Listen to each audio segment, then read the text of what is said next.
Hello friends, good morning. तो आज का हमारा केस एक स्कार रिवीजन का है। तो स्कार रिवीजन मतलब जो ऑलरेडी हमारे अभी this is a case of a facial scar revision. तो फेस पे कुछ पेशेंट को हमारे स्कार्स है, ट्रोमेटिक स्कार, बचपन के जो खेलते हुए गिरे हुए स्कार्स है। तो now she wants them to be improved. अभी स्कार रिवीजन सर्जरी में एग्जैक्टली क्या होता है, तो जो स्कार बना हुआ रहता है उसको हम इम्प्रूव करते हैं। किसी भी स्कार रिवीजन सर्जरी में स्कार को गायब नहीं कर सकते हम, उसकी इंटेंसिटी या जितने इंटेंसिटी में वो दिख रहा है अभी, उसकी इंटेंसिटी हम कर सकते हैं। तो अभी अगर देखा जाए तो स्कार रिवीजन सर्जिकली भी हम कर सकते हैं और नॉन सर्जिकली भी कर सकते हैं। पर नॉन सर्जिकल के कुछ लिमिटेशंस हैं कि अगर कुछ डिप्रेस्ड स्कार है या वाइडेंड स्कार है तो उसको हम नॉन सर्जिकली ट्रीट नहीं कर सकते, उसके लिए सर्जिकल ट्रीटमेंट लगती है। अभी आज के पेशेंट में हम दोनों टाइप्स ऑफ सर्जरीज कर रहे हैं कि जो नॉन सर्जिकल है उसके लिए हम फैट ग्राफ्टिंग कर रहे हैं उस स्कार में, और जो सर्जिकल है कुछ स्कार्स के लिए हम स्कार रिवीजन कर रहे हैं। अब स्कार रिवीजन सर्जरी में क्या होता है कि जो स्कार का ओरिएंटेशन है, डायरेक्शन है, तो उसकी डायरेक्शन, स्कार की डायरेक्शन हम चेंज करते हैं और उससे हम हमारे जो स्किन के रेस्टिंग लाइंस या फिर टेंशन लाइंस, जो ऐसे रिंकल्स वाला जो लाइन रहता है, उस लाइन में उसको हम ओरिएंट करने का ट्राई करते हैं।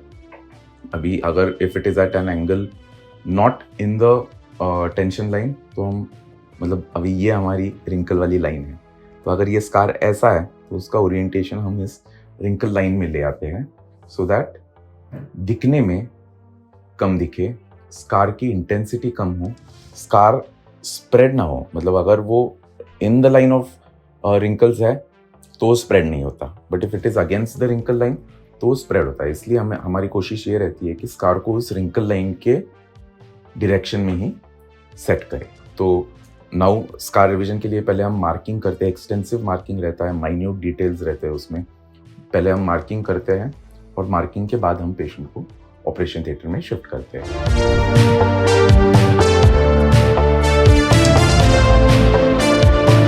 तो दोस्तों अभी मार्किंग हो गई है and will shift the patient to OT. पहले फैट हार्वेस्ट करेंगे हम, थोड़ा सा इंफ्राम्बिलिकल रीजन से हम अबाउट 15-20 ml फैट हार्वेस्ट करेंगे, उसे प्रोसेस करेंगे, will convert it into micro and nano fat. और जो फैट होगा वो हम ये वाले और ये वाले स्कार के नीचे इंजेक्ट करेंगे, और थोड़ा नैनो फैट है वो स्कार के अंदर इंजेक्ट करेंगे। और बाकी जो 3 स्कार्स है, one on the left side, one on the right here and one in the eyebrow on the right side, ये 3 स्कार्स हम रिवाइज करेंगे, मतलब उसको कट करके वापस अच्छी तरह से सुचर करेंगे। Okay, let's go.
तो दोस्तों we are done with the case. Scar revision किया हमने। One scar over the right periorbital region, one over the left infraorbital region and one in the right eyebrow.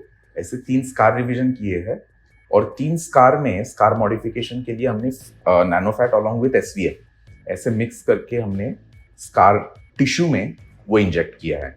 Now जो sutures है वो eight 6 day हम patient को वापस बुला के निकालेंगे 6 डे तक पेशेंट मुंह धो नहीं सकता, बट जो वेट वाइप्स है वो लेके मॉप कर सकता है, और बाकी नो डाइटरी रिस्ट्रिक्शंस।